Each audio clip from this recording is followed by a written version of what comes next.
Demikian pula Kristus tidak memuliakan dirinya sendiri dengan menjadi imam besar, tetapi dimuliakan oleh Dia yang berfirman kepadanya, "Anakku, engkau telah kuperanakan pada hari ini." Sebagaimana firman-Nya dalam suatu nas lain, "Engkau adalah imam untuk selama-lamanya." Menurut peraturan Melkisedek, dalam hidupnya sebagai manusia, Ia telah mempersembahkan doa dan permohonan dengan ratap tangis dan keluhan kepada Dia yang sanggup menyelamatkannya dari maut, dan karena kesalehannya Ia telah didengarkan. Dan sekalipun Ia adalah anak, Ia telah belajar menjadi taat dari apa yang telah dideritanya. Dan sesudah Ia mencapai kesempurnaannya, Ia menjadi pokok keselamatan yang abadi bagi semua orang yang taat kepadanya. Dan Ia dipanggil menjadi imam besar oleh Allah menurut peraturan Melkisedek. Demikianlah firman Tuhan. Jemaat yang dikasihi oleh Tuhan Yesus Kristus, Anak Allah yang hidup. Tema hari ini buat kita adalah Kristus pokok keselamatan.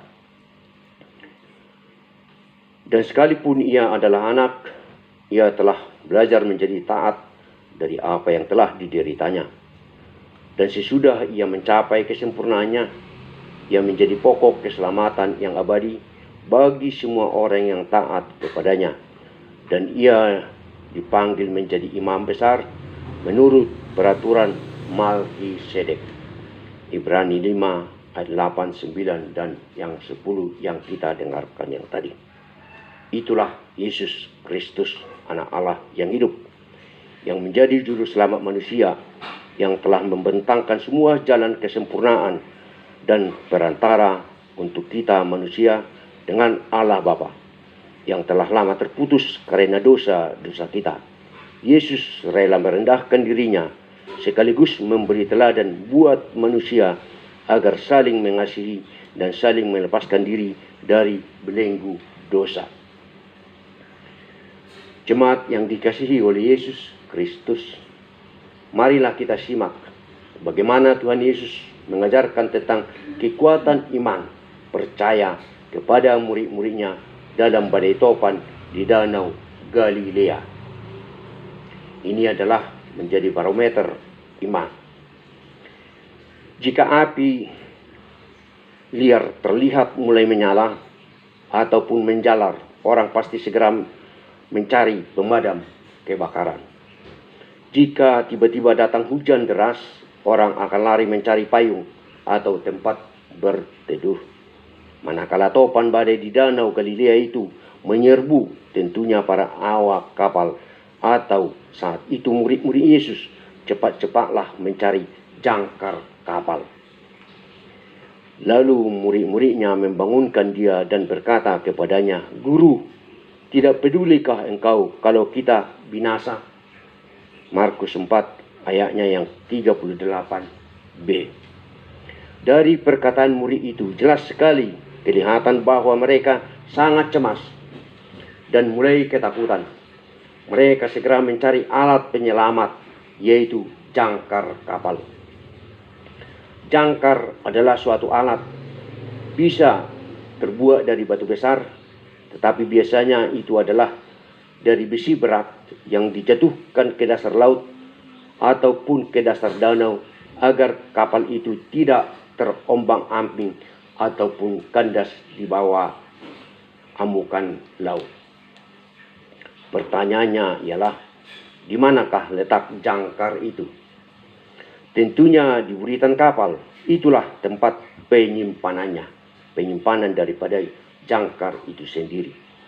Namun kali ini, tepat di atas tilam atau balai-balai di mana Yesus tertidur pulas, di kolong tempat tidur itulah letak jangkar tersebut tersimpan. Dapat dipahami karena galau, panik dan cemas dan ketakutan atas badai yang menghantam kapal tersebut, maka murid-murid itu sampai kesal berkata, "Engkau tidak peduli?" Kata ini dalam bahasa bahaya. Kita ini dalam bahaya. Engkau masih bisa tidur pulas. Itulah kira-kira bahasa prokemnya kalau kita bicara saat-saat sekarang ini. Sebab selain Yesus tertidur, sementara para murid sudah panik dan karena mereka terhalang untuk mengambil jangkar itu sendiri. Sesungguhnya Yesus bukan tidak peduli dan bukan tidak tahu suasana yang mereka anggap sudah mencekam itu.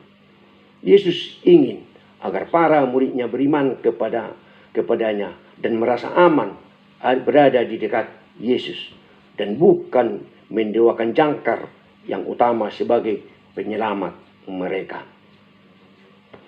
Ada juga hal-hal di dalam kehidupan ini yang meragukan tentang Tuhan Yesus. Sampai saat ini masih banyak orang yang meragukan keilahian Kristus Yesus, malah tidak percaya bahwa Dia adalah Tuhan dan Juru Selamat itu. Ia tidak ada di sini, sebab Ia telah bangkit sama seperti yang telah dikatakannya. Tertulis dalam Matius 28 ayatnya yang ke-6a. Selalu ada pertanyaan. Benarkah Yesus itu disalibkan dan bangkit dari kematian? Benarkah Dia menebus dosa manusia sehingga banyak orang Kristen terprovokasi sehingga imannya menjadi ragu? Ada tertulis. Sebab pemberitaan tentang salib memang adalah kebodohan bagi mereka yang akan binasa. Tetapi bagi kita yang diselamatkan, pemberitaan itu adalah kekuatan Allah. 1 Korintus 1 ayatnya yang ke-18. Kejadian yang kedua saat murid-murid berada di danau. Ini sebagai berikut. Kata Yesus, "Tenanglah, jangan takut." Dalam Injil Matius tercatat 2 kali mereka mengalami ketakutan yang luar biasa diterpa angin dan ombak pada perahu mereka di Danau Galilea. Yang pertama yaitu tadi Yesus sedang tertidur di buritan kapal saat kapal diterpa angin dan gelombang badai. Yang kedua adalah Yesus sedang tidak bersama dengan mereka saat kapal mereka dihantam badai ombak besar. Saat itu Yesus naik ke atas bukit untuk berdoa seorang diri. Matius 14 ayatnya yang ke-23. Jadi dalam pergumulan yang berat ini, para murid-murid itu sepertinya harus berjuang sendiri melawan ombak dan badai tanpa penyertaan Tuhan Yesus. Perahu yang mereka naiki telah berada jauh di tengah danau dan sudah berapa mil jauhnya dari pantai, sehingga tidak mungkin lagi mereka meminta tolong kepada Yesus. Tidak mengherankan jika mereka menjadi sangat takut dan sangat-sangat ketakutan. Itu semakin menjadi-jadi ketika tiba-tiba mereka melihat sesosok manusia mendekati mereka dengan berjalan di atas air. Spontan mereka pun semuanya berteriak, "Itu hantu." Matius 14 ayatnya yang ke-26. Mereka tidak menyadari bahwa yang berjalan di atas air itu dan mendekati mereka adalah Yesus, bukan hantu. Kemudian Yesus menenangkan mereka dengan berkata, "Aku ini, jangan takut." Matius 14 ayatnya yang ke-27. Untuk membuktikan bahwa yang berjalan di atas air itu adalah Yesus, maka Petrus berseru kepadanya, "Tuhan, apabila Engkau itu, suruhlah aku datang kepadamu berjalan di atas air." Kata Yesus, "Datanglah." Maka Petrus turun dari perahu dan berjalan di atas air mendapatkan Yesus. Sayang, saat merasakan angin yang kencang, Petrus takut dan mulai tenggelam, lalu berteriak, "Tuhan, tolonglah aku." Matius 14:28 sampai dengan yang ke-30. Kata "aku" ini menunjukkan bahwa keberadaan Yesus yang adalah manifestasi diri dari Allah sendiri, sebagaimana Tuhan mengatakan dirinya kepada Musa dengan berkata, "Aku adalah aku." Keluaran 3 ayatnya yang ke-14. Ini adalah penegasan bahwa Tuhan adalah Tuhan yang sangat peduli. Tuhan yang senantiasa hadir di tengah-tengah umatnya untuk memberi pertolongan. Dialah Immanuel.